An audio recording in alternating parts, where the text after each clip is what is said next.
Pierre Blériot Niamek est donc notre consultant. C'est le digne fils de Boumiebel, descendant de Omiobe. Pierre Blériot, bonjour.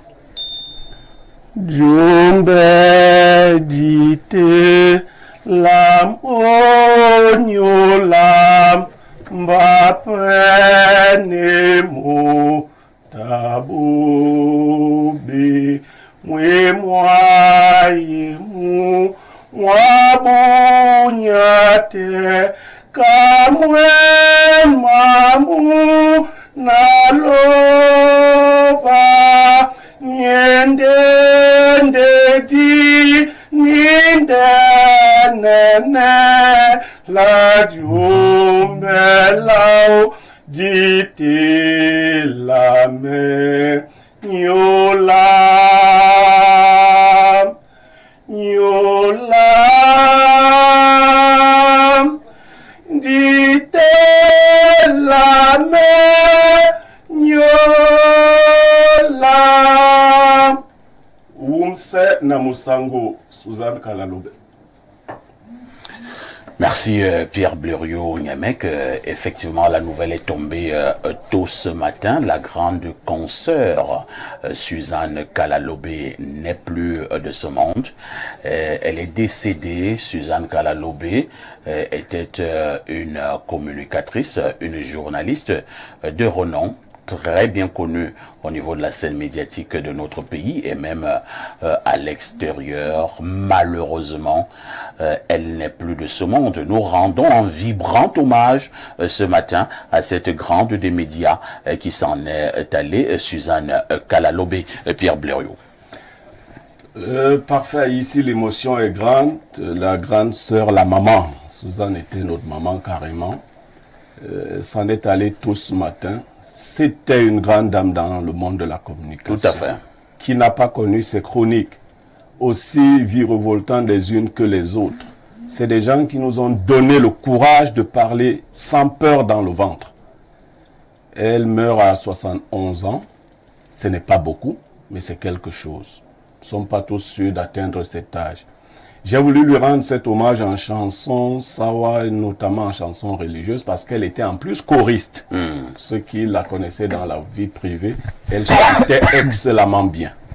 Et c'était une de ses chansons qu'elle reprenait bien. C'est dans le Mienge Mabona Christo. Les doigts là savent de quoi nous parlons. Donc je lui ai dit Wumse Namusango, c'est-à-dire repose en paix. Très bien. Repose en paix. On va permettre également à l'autre journaliste sur ce plateau, Rodrigue d'Albert Evina, vous qui avez également connu Suzanne Kalalobe, qui était une maman à nous, hein, parce que nous ne sommes pas de la même génération, mais comme l'a dit Blériot tout à l'heure, une dame très courageuse. Moi, je l'ai connue dans une chaîne privée au Cameroun, où elle faisait ses chroniques, là-bas presque de manière quotidienne. Suzanne Kalalobe également, nous devons le dire, elle a été membre à un moment donné du CNC, le Conseil national de la communication. Oui, parfait ici.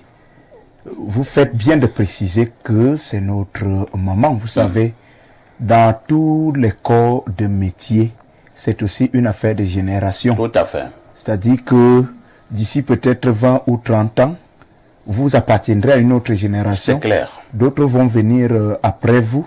C'est ce qu'on peut dire de Suzanne Kalalobe, notre maman. Moi, j'ai eu le plaisir de la découvrir. Je crois que nous étions là dans les années 2008-2009, donc à la création même d'une chaîne de télévision du côté de Douala. Et la dame était fortement captivante. C'est-à-dire pour tout esprit éveillé et amoureux du journalisme, il était très difficile de se détacher de l'écran lorsque cette dame commettait ses chroniques ou des commentaires. C'était particulièrement je voudrais dire impressionnant. Voilà, on voyait donc la vocation parler en elle.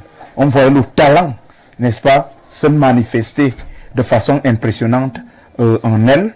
Je voudrais dire que la presse camerounaise vraiment subit là un grand coup de massue, une perte assez, je voudrais dire une perte majeure.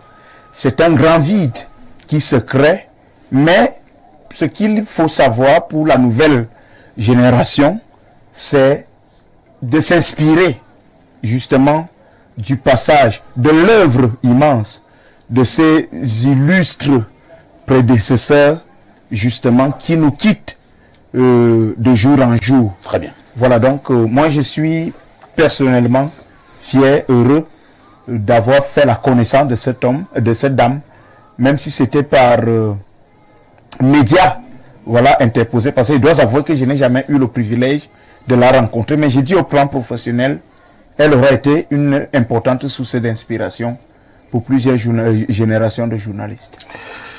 Que la terre donc de nos ancêtres soit légère, hein, et naturellement, reconnaissante à l'endroit de la grande consoeur Suzanne Kalalobé. Au niveau d'Info TV, nous devons également nous associer à notre président directeur général, Monsieur Dieudonné Van, pour adresser nos condoléances non seulement à la famille professionnelle, mais surtout également à la famille nucléaire de Suzanne Kalalobé qui s'en est allée. On vous donnera des informations minute by minute pour ce qui est de l'organisation de ces obsèques.